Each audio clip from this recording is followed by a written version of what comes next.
Olá, eu sou o Ricardo Araújo Pereira e este é o podcast Coisa que não edifica nem destrói. Hoje com um episódio especial em que eu converso com Jeremy Dauber, autor do livro Jewish Comedy, A Serious History, publicado agora em Portugal com o título Os Judeus e a Comédia, uma história muito séria. Aviso que a conversa decorre num idioma que não é o nosso.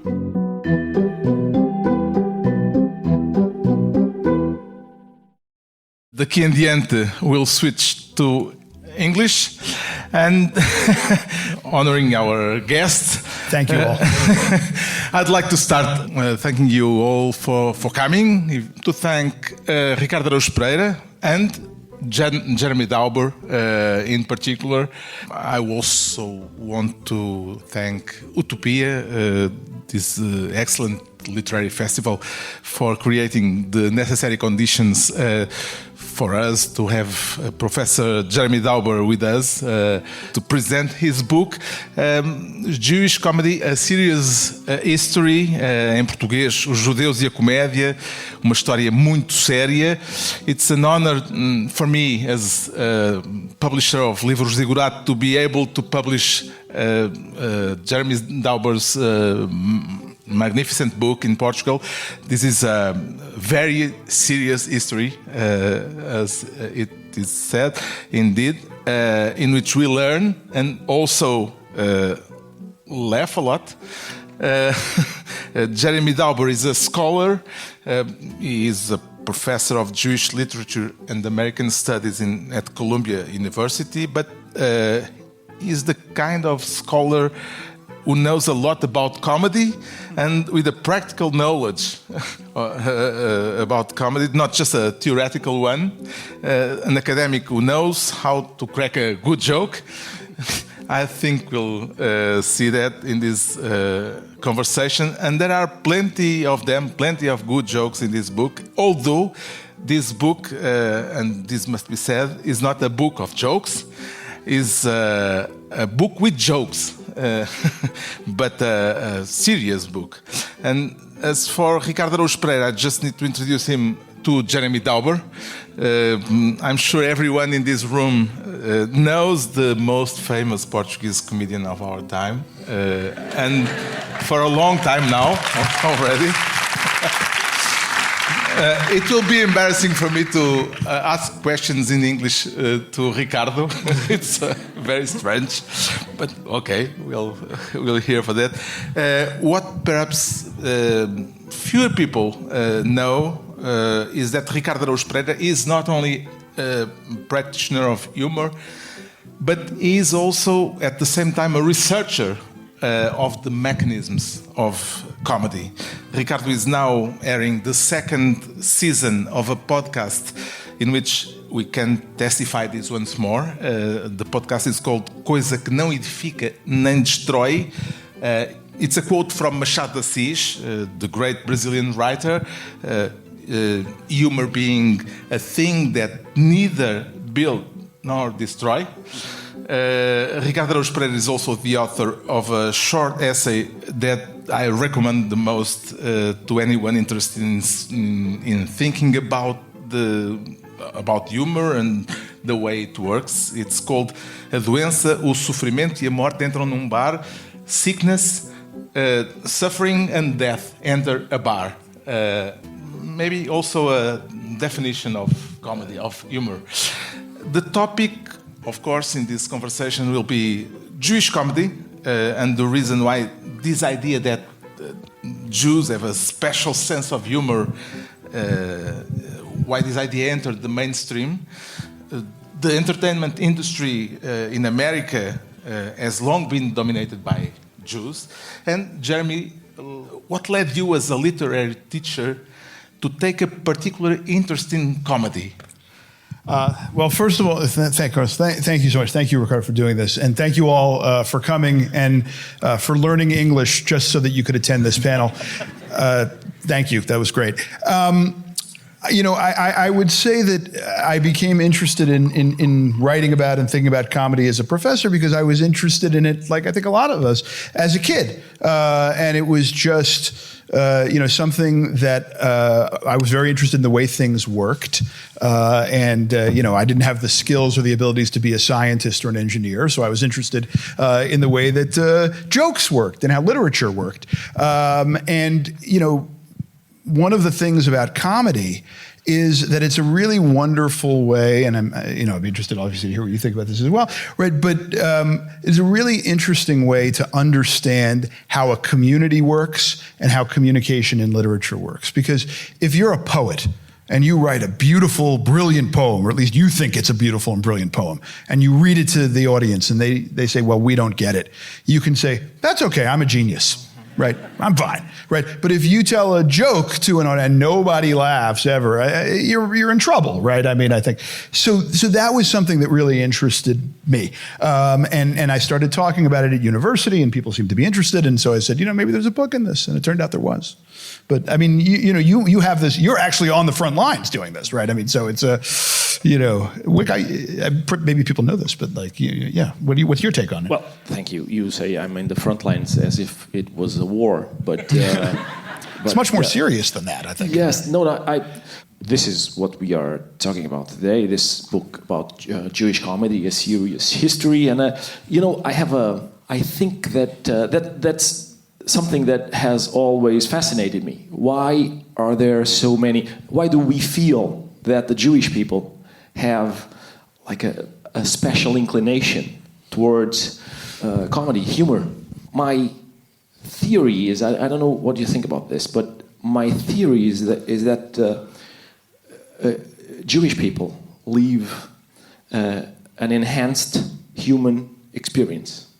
They are Superman. But unlike Superman, the Superman that we know from comics is not actually a Superman because he has super strength and super speed, but those are not human characteristics. Human characteristics is like knowing that we are going to die. That's a human characteristic. We know it. Animals don't know it. God doesn't know it because he's eternal. So knowing that you are going to die is a trait, is a quintessential human trait. And Jews are superhuman in that they super know that. So, and I was wondering if that's where the enhanced sense of humor comes from. Well, I think that makes a ton of sense. And you're speaking in my love language here, Ricardo, because, I also wrote a book about comic books. And Superman, as probably many of you know, was the creation of these two Jewish teenagers from Cleveland.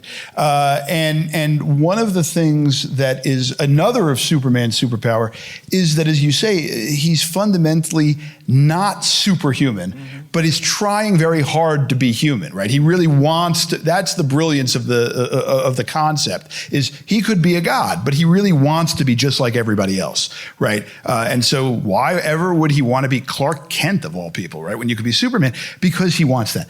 And I think you're right to say that in some ways that is a very Jewish experience. Maybe that, there are all these books in America. Is Superman Jewish? Is he not Jewish?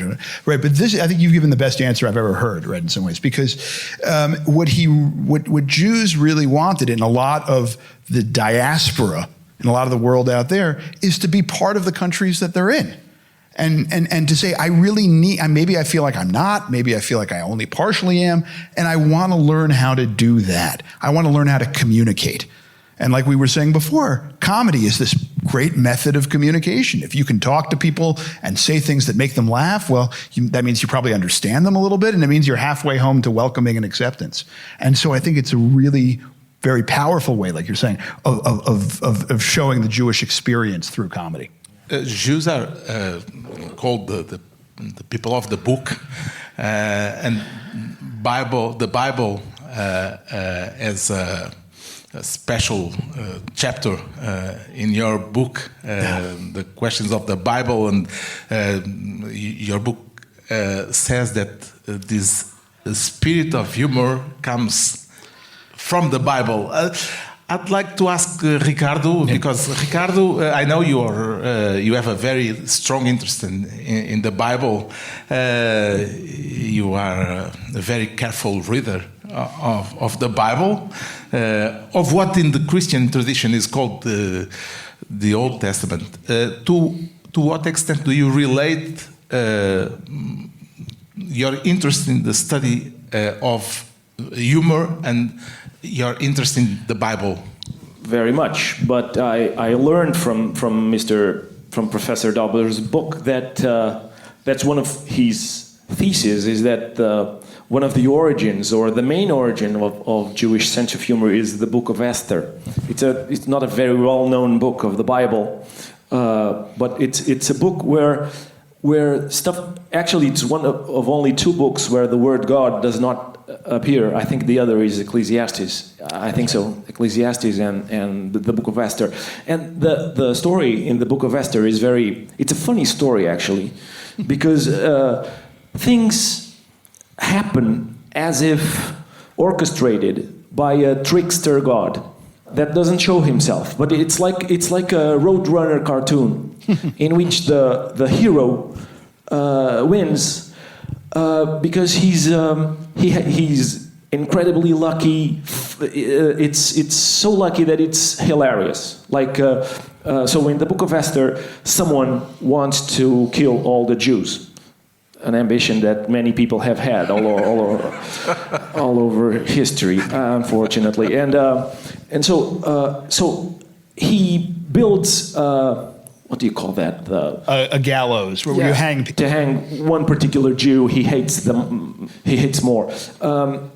He actually ends up being hanged in that gallows that he built. Stuff like that happen all the time. And I didn't know also that the book is the basis for the celebration called Purim, which is a kind of Jewish carnival, yes. Right? Mm-hmm. Yeah, in which we let off steam, probably eat stuff too in preparation for the Pesach, Pesach, yeah.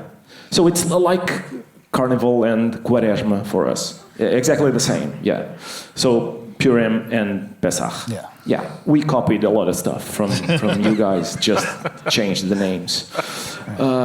Also, in the Bible, in Psalm number 22, the voice speaking says, "Oh God, why have you forsaken me?" We know those words because Jesus says them.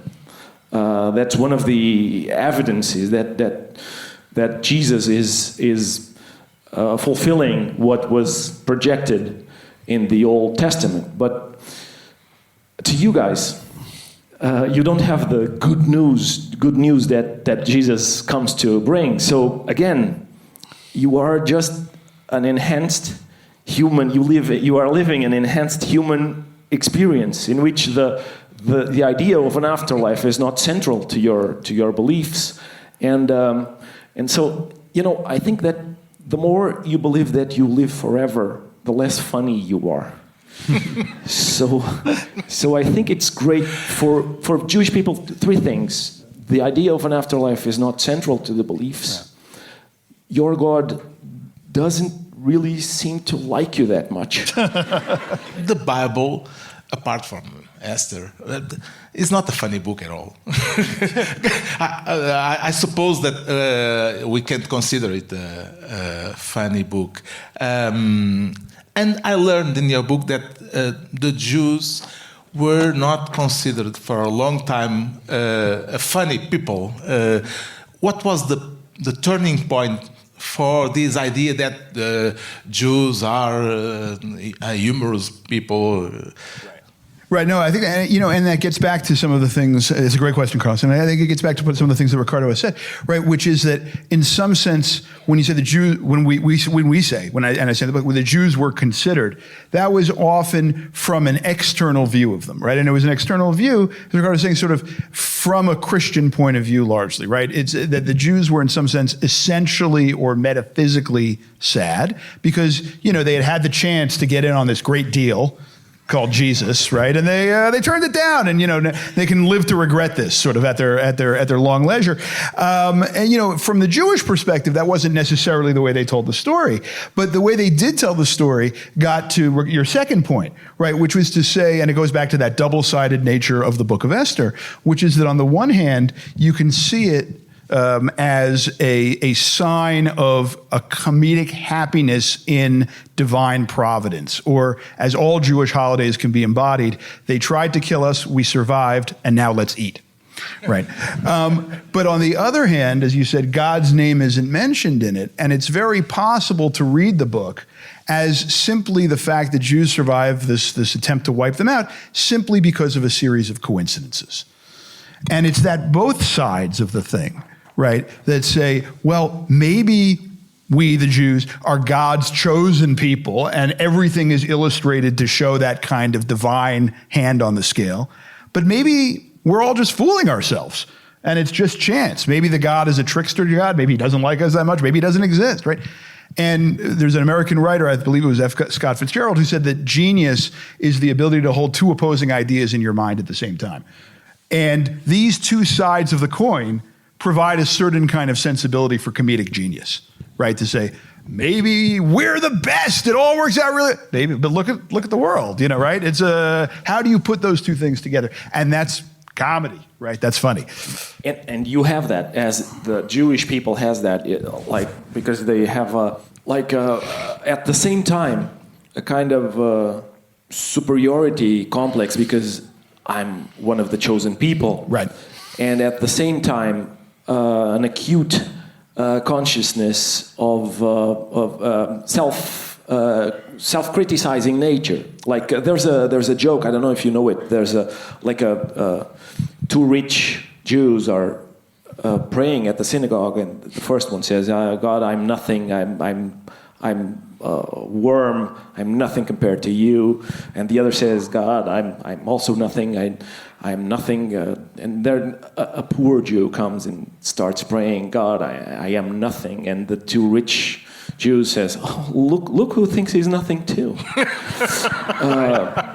So no clear idea of an afterlife, no clear promise of living forever, a not particularly loving God, and always being a foreigner everywhere. So everywhere with a foot in two worlds, in Jewishness and in whatever society that you live in. That is the question of distance, and I like very much one idea that you often emphasize is the idea that what humor does is to put a distance between us and what happens to us. You have even an equation for it. Comedy equals tragedy plus distance. Is this what you were saying in a certain sense? Well, I think that's right. I mean, probably some of the people out here know the work and are fans of the work of Mel Brooks. That name rings a bell. And, but any kind of parody, right? Any kind of thing, the things that Mel Brooks making fun of different kinds of movies and things like that are predicated on this kind of distance, right? Of saying, I love this stuff of the culture that I'm part of the majority of, but I don't feel exactly part of it. And so I'm able to be distant from it and look at it and say, all these Westerns, I love these Westerns. I love every single one of them. But, they miss certain things, right? They so for example, and they don't fart. I was going to say, right? We have little kids here. Right? Farting is always funny, right? I think, they don't fart, right? There are all these scenes of people eating beans, but they never have the courage to show what comes after you eat a whole lot of beans by the campfire, right? And Mel Brooks says, I'm going to show that. And I think if he didn't have that distance, he wouldn't have come up with that scene. How about some more beans, Mr. Taggart? I'd say you've had enough.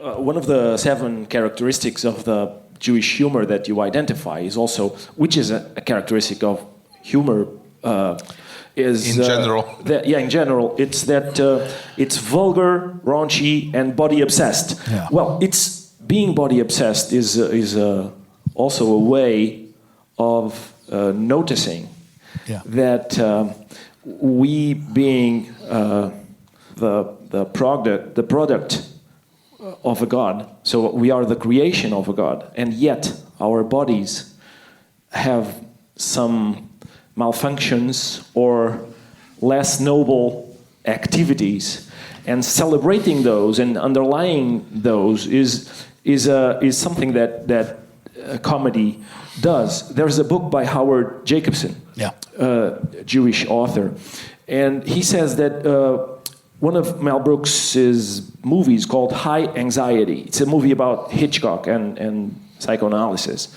The part in which he talks about he parodies the film The Birds. Again, talking about the one thing that Alfred Hitchcock left out that it's one of the things that the birds can do to us, which is shitting on us. And Howard Jacobson says that when they were shooting the movie, there was a very sophisticated machine with a mixture of mayonnaise and cabbage to do some greenish gunk, I don't know, that was squished over Mel Brooks. And he said that it was a technology that was so sophisticated, it could be part of a spaceship.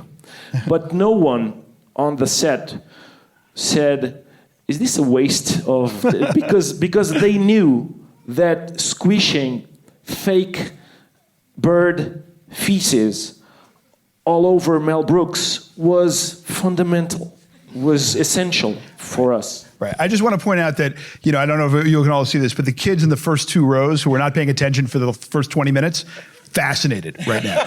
Just really are loving this conversation. So, which is great. And I think that you're right, Ricardo, to say that, so much of comedy is about that's why you open the 4th chapter like this. Okay, enough smart stuff now. Let's talk about farting. Yeah, absolutely. And that get my attention immediately. I'm glad to hear that. And I do think that there's something also, and this is not only Jewish, but it's also Jewish, about the juxtaposition of the very, very large and the very, very small. All this technology to achieve something that you walk on the streets in New York City, you get for free.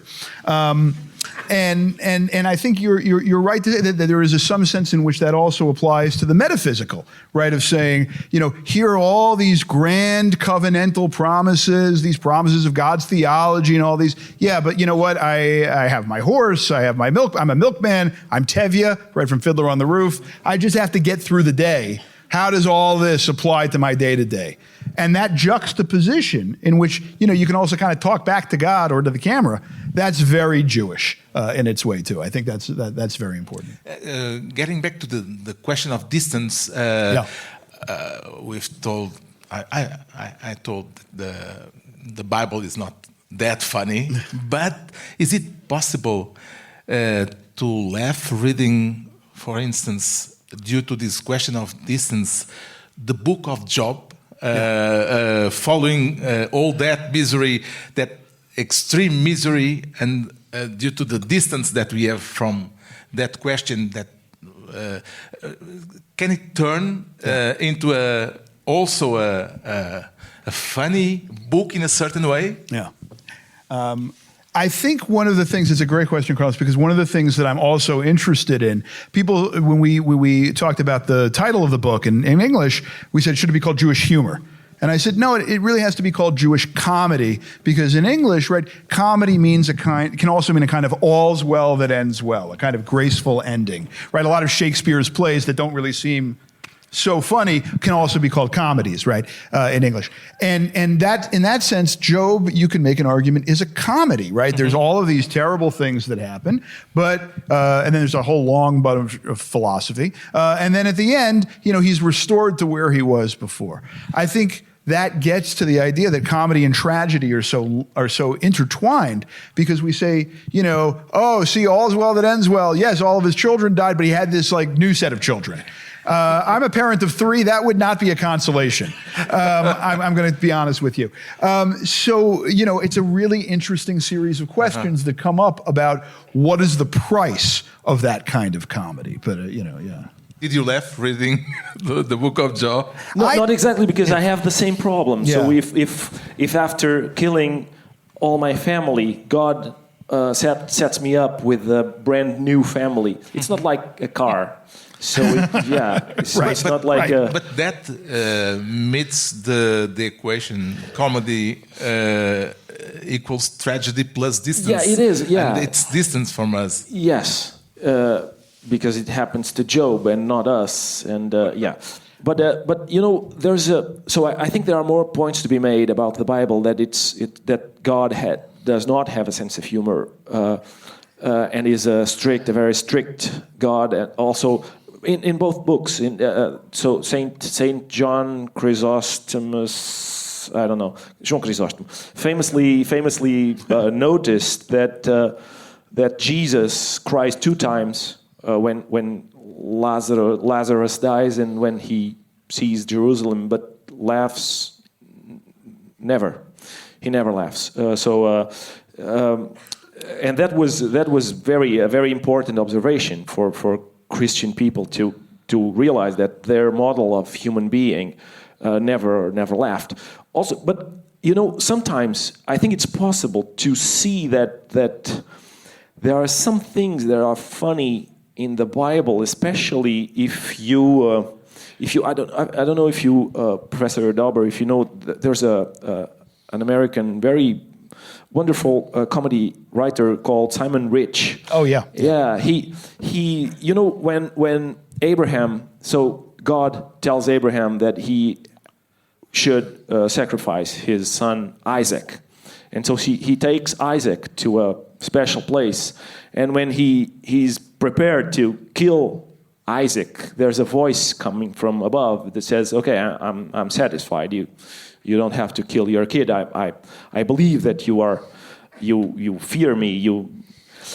So what Simon Rich does is a very funny text in which he imagines the return home of Abraham and Isaac, and Abraham is saying, "So Isaac, maybe we don't tell Mom about this. What do you think? Maybe do you want an ice cream?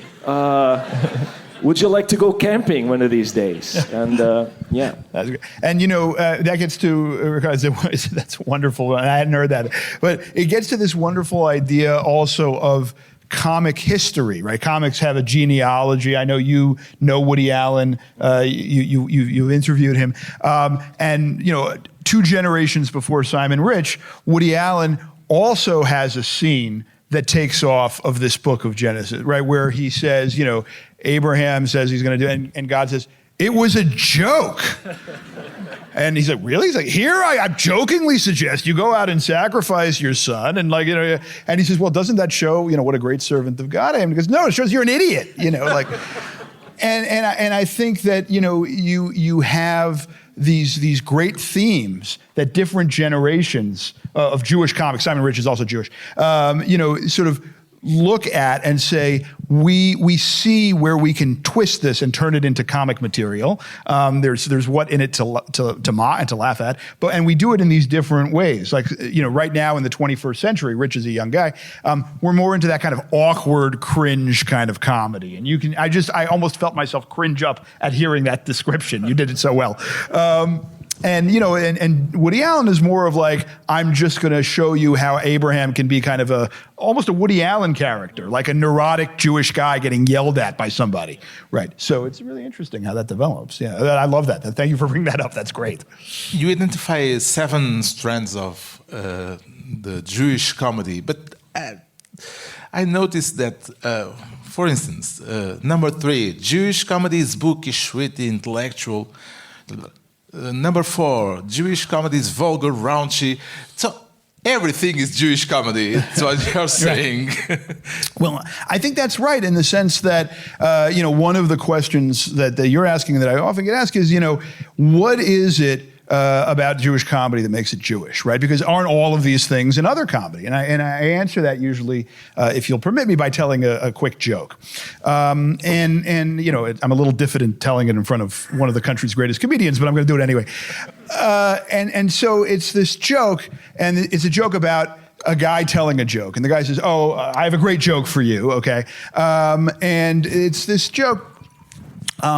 Two rabbis walk into a bar, and the guy says, stop you right there. Let me just stop you with this. Why is it always about two rabbis? It's always about two rabbis. Oh, you're making it Jewish, right? Why couldn't it be about two plumbers? Why couldn't it be about two, right? And he says, okay, fine. I'll change the joke if you're happy. These two plumbers walk into the bar, and the first plumber says to the second plumber, I am writing my sermon for synagogue this Saturday. Right.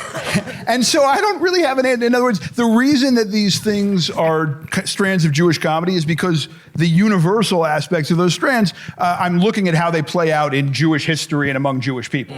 Right. And I don't make any more argument than that. Right, and how that affects sort of the rest of the world, let's say. But I would never say, bookish comedy or vulgar comedy are only a particular group's ownership. That's certainly not the case. And I was reading this, and I thought maybe Ricardo Araújo Pereira is a Jewish comedian, because there are so many of these categories that fit into what you do.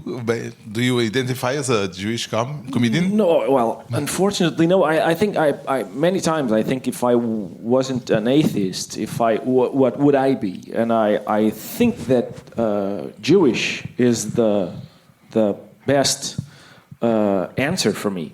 I was in Catholic schools from kindergarten to right up to college. But I feel like a Jew inside. Well, we'd be happy to have you. Yeah, thank you. But I know there's... When will be your bar mitzvah? Yeah, well, you know, that's one of the things that I like about Jewish people is that they don't want to persuade anyone to be Jewish like them. They don't do that... do you want to hear about God? No, they don't.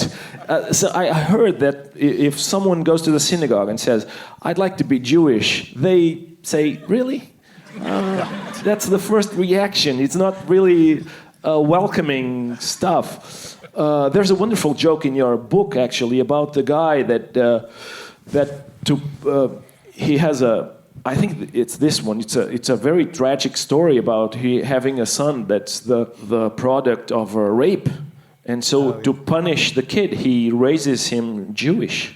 Yeah, and very lovingly raises him Jewish. Yeah, that's the best revenge, right? It's from a novel by a guy named Roman Gary called The Dance of Genghis Khan, which won the Prix Goncourt. It's a very, very powerful novel, and as you say, it really goes to just sort of these vicissitudes of Jewish history, right? It's a post-Holocaust novel. And, you know, in many ways, it gets to that question of that immediate response. So someone says, I would like to be Jewish. The answer is, really, why? Right, like you're saying. And, you know, that novel and other things, you know, it's of what is it that, forget about anything else, but what is it that generates that internal response? One of Sigmund Freud's disciples said, and I don't always agree with this, but he said that one of the features of Jewish comedy is its masochistic tendencies, that people make fun of themselves, right? And he says that's to a character that's unusual in other groups. I think that characterizes only one part of Jewish comedy. I think there's a lot of other things, but I would be lying if I didn't think it was a part of that, and I think that gets to what you're saying 100%. Yeah, actually, Freud famously said that he doubts that there is another instance of a people that is so keen on making fun of themselves, you know. That's right. In the aftermath of those cartoons, not the French Charlie Hebdo ones, the ones in Denmark, you know, the first cartoons. There was in Iran. They said, okay, we are starting a competition of Holocaust cartoons. in revenge. To make fun of the in Jews. revenge. And in Israel, I think you tell that story. I mentioned this briefly. You tell that story. In Israel, a cartoonist said, okay, we'll open the same contest just for Jews, and we are going to win. We are going to make the best. Nobody can make fun of us better than we can make fun of ourselves. Right. Yeah. That's a thing that's that self-deprecating humor, which to me is a really healthy defense mechanism. Yeah. But it can sometimes be viewed as, in the case of the Jews, there's a moment right by the end of Portnoy's complaint by Philip Roth, in which he's making fun of himself, and he has a Jewish girlfriend by that time, and she says, and he says, "What? Why are you upset? This is self-deprecating humor." And she says, "No, that's self-hatred." And so there's that's a troubling subject, right?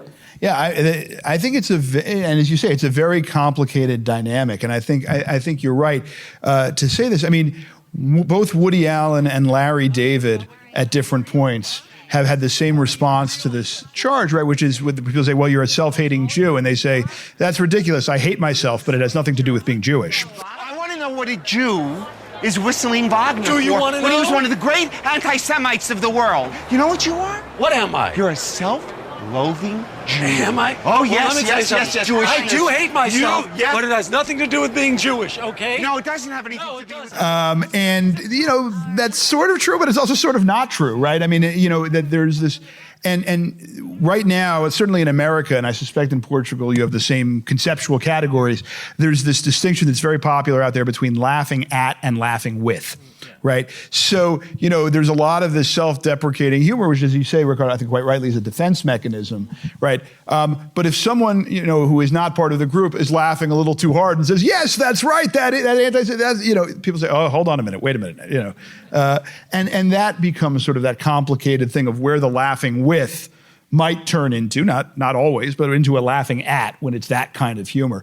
And that becomes something that everybody has to kind of figure out. We all sort of are working through it, which is why I'm glad, as I say, I'm not on, to use that military metaphor again, I'm not on the front lines of figuring these things out, because people like Woody Allen, Larry David, they get asked about these kind of questions of, is this, and Philip Roth very famously did all through his career, is this comedy that you're doing, is Portnoy's complaint or a novel, is it good for the Jews, right? And it's not clear that that's a category that's a meaningful or should be a meaningful category, but it's certainly one that's been put out there. Just, I'm sorry, Carlos, I didn't answer your question, I think, a while ago.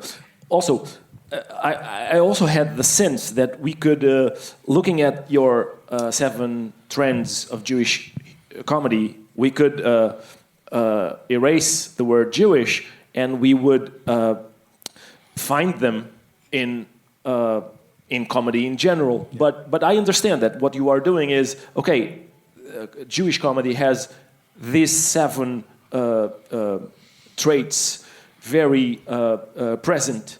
But there are, for instance, stories, Jewish stories that I found in, for instance, there's a story like a Jewish judge, I think, is trying to settle an argument, and someone says, well, I think this is the way to do. And he says, yeah, you're right. And then another guy says, yeah, I don't agree because something. And he says, yeah, you're right. And his wife comes and says, they can't both be right because they said the opposite thing. And he says, yeah, you're right. And there's that story, we can find that story in Nasreddin Hoxha, that mythic Middle Eastern trickster figure. Mm-hmm. Also, that joke about the Jewish mom. She offers two neckties to her son. Joke. He puts on one of them, and she said, "What was the matter with the other one?" My grandmother was from this part of the country, so I'm tempted to think that Jewish mothers and northern Portugal grandmothers are more or less the same, because my breakfast was always like a cup of milk and a toast, if I started with the toast, my grandmother would say, "Don't you like the milk?" And if I started with the milk, she'd say, what's wrong with the toast? I think that's right. And, one of the things, I had mentioned very briefly before, sort of Tevye and Fiddler on the Roof. And one of my teachers was teaching Fiddler on the Roof at Harvard. And one of her students came up to her and said, what language was Fiddler on the Roof originally written in? And she said, it was written in English. It's an American show, but it was based on these stories that were set in Eastern Europe and written in Yiddish. And this student who said, I don't understand how that's possible because it's so Japanese, right? And of course, Fiddler on the Roof has had, I'm sure there have been many productions here in Portugal as well, right? It really has had an international, and it couldn't if it didn't have that comedy human, that sort of basic human understanding, right? Otherwise, these jokes would not be portable. And sometimes they really, you can put the details in that make them really resonate in a kind of particular Jewish historical way, or they could speak to a particular kind of lived Jewish moment. But ultimately, the reason that they can travel and the reason that so much Jewish comedy does and has traveled is because they are a particular glimpse into a universal sensibility. Yeah. Another thing that fascinates me is that the inclination that is found on that other joke that there's a kid playing by the sea, and a wave comes and takes him, and the Jewish mother starts praying, "Please God, bring back my boy." And the sea does that. The wave returns the kid to the shore, and she looks at the kid and says, "Well, he had a hat." So that kind of, that kind of, so God not being particularly loving, but you yourselves are not great fans of God's work. If the world had a TripAdvisor, I think that Jewish people would say, well, maybe 2.5 stars. I love that idea, by the way, the Jewish TripAdvisor to the world, yeah. No, I think that's right. And what's interesting about that also, and we had talked about Abraham before, Abraham and I, right, is this sense also of a kind of lived proximity with God. That on the one hand, you complain and you kvetch and you do all of these, right? But on the other hand, he's also the sort of supreme being in which you can say, look, we were promised the hat, right? And that, again, is that double-sided coin, right? Not being necessarily giving you everything you want, but at least you get to complain at him.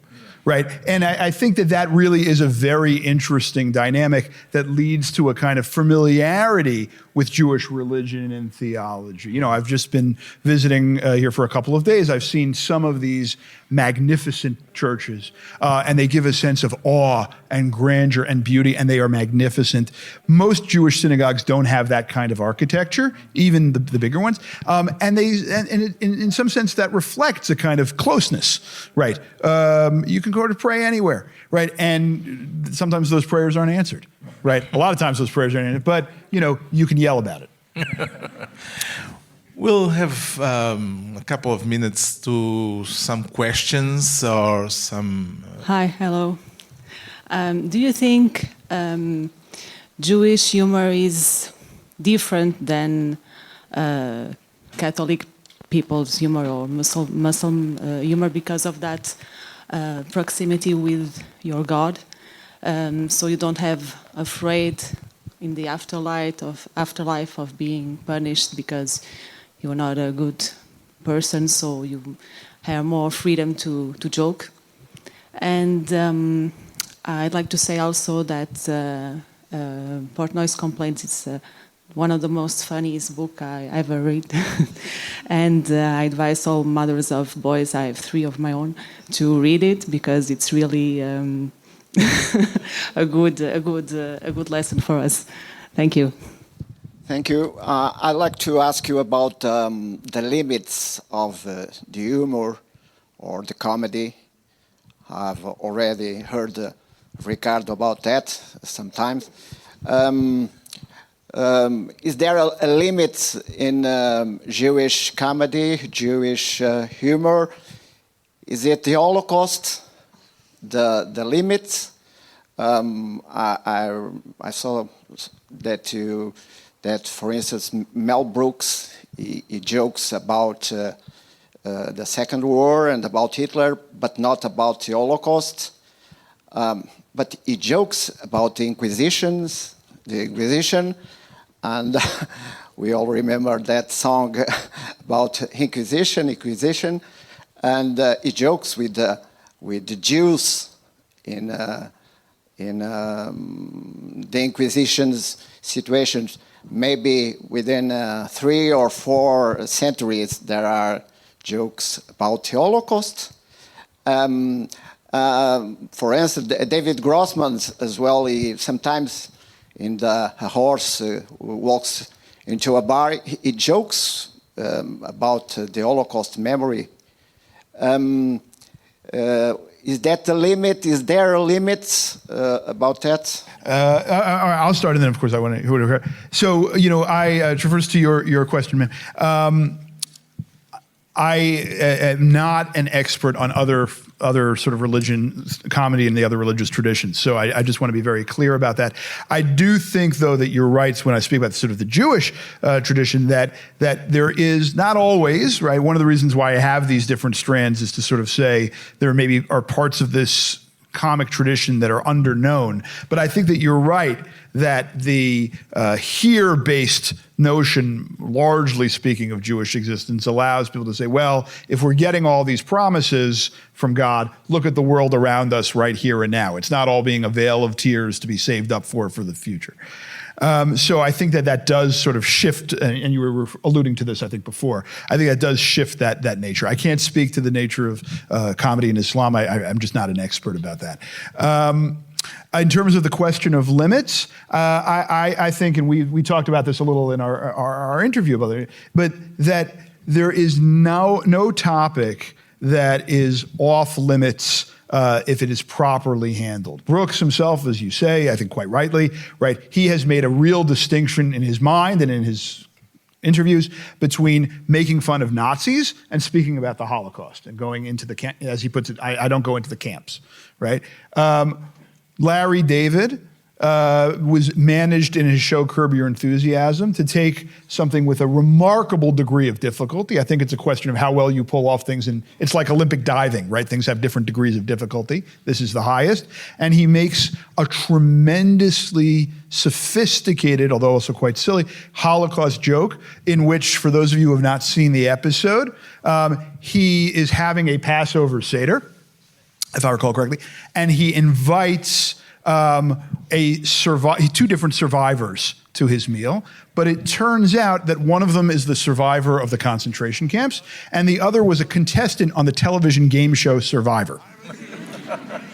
This does not go well, right? But the way it goes badly is a remarkable joke about the people's trivialization of the experience that people had in the Holocaust, right? It mocks the people who trivialize it, and it does it with savagery and insight and brilliance. I went from home. I mean, I couldn't even work out when I was over there. They certainly didn't have a gym. What? I mean, I wore my sneakers out, and then the next thing you know, I've got a pair of flip-flops. Flip-flops? We slip on the ground, on the dirt, okay? 118 degrees during the day, 98 at night with 98% humidity. 45 degrees below zero. Did you guys have a bathroom? A bathroom? We didn't have one. We had 12 people at a time would go and shit. Well, I'm sure you had toilet paper. We had newspaper. We had mosquitoes. We certainly didn't have mosquitoes. You see this glass eye? Huh? Well, have you even seen the show? Did you ever see our show? It was called the Holocaust. Look, all I know is I was damn close to that $1 million, all right?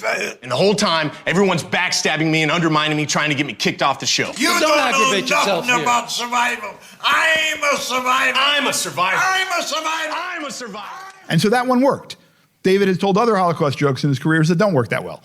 Right, so I think a lot of it depends, and I really admire, and I said this, the people who really I get to be just a scholar and say, well, I don't think that, right. You guys are living it, so your question is really, it's really to you for these questions. Oh well, no, because you know my answer, right? You are sick of hearing it. There's a documentary, I don't know what it's called now, but it's all Jewish comedians. It follows lots of Jewish comedians, and at the same time, it follows a an old lady that is a survivor of the Holocaust, and it's very illuminating to see because she obviously doesn't have that distance that is required to see. I'll give you an example. Sarah Silverman is portrayed there telling a joke on stage. She says, my niece called me the other day saying that she was doing her homework on the Second World War, and she said, you know that Hitler killed 60 million Jews? And Sarah Silverman says, well, wait a minute, it was 6 million Jews. 60 million would be unforgivable. And the lady is watching that on television, and she says, what, and 6 million is not unforgivable? That's the joke? Of course it is. So, Sarah, the joke is not about... That's one of the problems. The joke is not actually about the Holocaust. It's about Sarah Silverman being able to make a silly reasoning, silly argument. My question is about that topic we talked about, laughing at and laughing with. Because is that distinction a little dangerous? Because it creates limits in humor. And I think it gives a sense of responsibility to the comedian by the way the viewer feels the humor. And I guess that's my question. And if the comedian is actually responsible and needs to be responsible by the feelings that the viewers have, because I don't think they need to. Hi there. I have a question about Jews in general. So you have 4 kinds of Jews in North America. And how do they handle comedy amongst themselves? Imagine Orthodox, conservative, Reform Jews. Do you have jokes between each other? And is that okay as well? Because we have Portuguese areas, we make fun of Alentejanos, which is people from the south that are slower. So what kind of jokes do you have between Jews? And is that comedy as well? Or how does that go? How do you handle that? I'll start with that, and then I'll go back to the other. Right now, I'll answer it with a joke. This is an American Jewish joke, right? And it's a joke where this is probably a joke from the 1960s or the 1970s. And this guy, who is a Jewish guy, he's done well in business. He's bought a new Cadillac convertible, and he goes to a number of rabbis. He decides, I want to thank God. I want to make a blessing on this new car. And he says, he goes to these rabbis and he says, what is the appropriate blessing to make on a Cadillac car, right? And the first person, the Orthodox rabbi that he goes to, says, what is a Cadillac, right? And the conservative rabbi says, what is appropriate? And the Reform rabbi says, what is a blessing? And these are all, as we can imagine, obvious and outrageous misrepresentations of all of these different movements, right? But it goes to show that when we use that taxonomy, that division, which you're doing, which was a very meaningful one, especially in the second half of the 20th century in America, you really get to an idea of saying what Jewishness is a religion, and it's divided into these different religious groups, and there are certain characterizations that we can use. And like so many successful jokes, and this also combines the laughing at and laughing with, right? It gets to playing on stereotypes, right? And so what you end up having, is this kind of narrowing, right? And also it's a kind of laughing at that's internal rather than external, right? It's sort of saying, okay, well, anyone who's part of one of these groups can tell this joke, pointedly at one of the other groups and put special emphasis on that one, right? I would say what's interesting now is that joke would have, in America now in the 21st century, would have a lot less purchase than it did back then, because increasingly, as we have many Jews who are much less practicing or affiliated with a synagogue or any of these kind of ways, these categories become less meaningful. So it's not that the joke doesn't work because it's offensive, let's say, to one group or another, right? It works fine, right? But it's actually less meaningful to the lived experience of many of the Jews that you would tell the joke to. And as a result, it wouldn't be a problem about laughing at, it would just be there would be no possibility of laughing with, because you would not have a shared community of humor. So that becomes, and we were talking right before we went on stage about Aristophanes, not a Jew. But Aristophanes, the great Greek comedian, right, who really invented sort of the comic lyric, and so many of the details of his work, those things that really make jokes live, right? They of course don't apply anymore because they're from ancient Greek in-jokes. So what we have to do is we have to find those things that are commonalities between us. So I think that becomes interesting. Hi, your question up there. Yeah, as I understood it, I think you're right, because sometimes when people say, well, it's decent to laugh with someone, and it's not decent to laugh at someone. And I think what you're saying, and I agree, is that sometimes people say that to impose some kinds of limits that I feel are not acceptable. Also, when you start thinking about it, so laughing at someone, well, it's not that bad, I think. Also, laughing with someone can be the obscene option. You know, with some politicians, for instance, I think laughing at them is the right answer, and laughing with them would be obscene. Also, sometimes the same person that says, well, I prefer to laugh with someone than laughing at someone. 30 seconds later, they are saying, well, it's so important to laugh at yourself. So which is it? Which one is it? So I think we should kick the prepositions out and just yeah. That's fantastic. Okay, we'll wrap up. What's your favorite fast joke? My favorite fast joke. Well, it's apropos of the two ties one that you told that I love. This is a very, very fast joke, right? It's but it does feel in some ways archetypally Jewish. There are these two old Jewish women. They're having soup in a restaurant in Midtown New York. They're talking. They're sending finally the waiter comes over to them and says, "Is anything all right?" Muito obrigado a todos. Thank you all very much. Thank you. Jeremy Dauber, Ricardo Araújo Pereira.